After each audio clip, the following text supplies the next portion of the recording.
Hello hi ನಮಸ್ತೆ ಕರ್ನಾಟಕ. ಇದು Sumitra G Nayak from Kadur. ಇದು ಭಾನುವಾರದ ಲಾಗ್. ನಮ್ಮ ಮನಸ್ಸಿನಲ್ಲಿ ಯಾವುದೇ ನೋವಿದ್ರೂ ಆತ್ಮೀಯರೊಂದಿಗೆ ಹಂಚ್ಕೋಬಿಡಿ. ಯಾವುದೇ ಗಾಯವಿದ್ರೂ ಮುಚ್ಚಿಟ್ಟಷ್ಟು ಜಾಸ್ತಿ ಆಗತ್ತಾ ಹೋಗುತ್ತೆ. ಅದು ಮನಸ್ಸಿನ ಗಾಯವಾದರೂ ಸರಿ, ದೇಹದ ಗಾಯವಾದರೂ ಸರಿ. ನಂದು ಪ್ರತಿದಿನ ಒಂದೇ ಕತೆ. ಏಳು, ಅಡುಗೆ ಮಾಡು, ಕೆಲ್ಸಕ್ಕೆ ಹೋಗು, ಸಂಜೆ ಮನೆಗೆ ಬಾ. ಒಂಥರ ನಿಲ್ಲದ ಪಯಣ.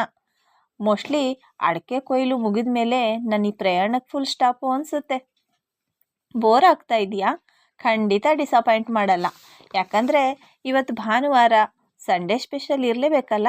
ಮಟನ್ ಸಾರು ರೆಸಿಪಿನ ಶೇರ್ ಮಾಡ್ಕೋತಾ ಇದ್ದೀನಿ.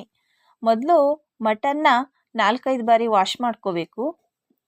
ಆಮೇಲೆ ಒಲೆ ಮೇಲೆ ಕುಕ್ಕರ್ ಇಟ್ಟು ಎಣ್ಣೆ ಹಾಕಿ ಅದಕ್ಕೆ ಅರಿಶಿನ ಪುಡಿ ಹಾಕ್ಕೋತೀನಿ.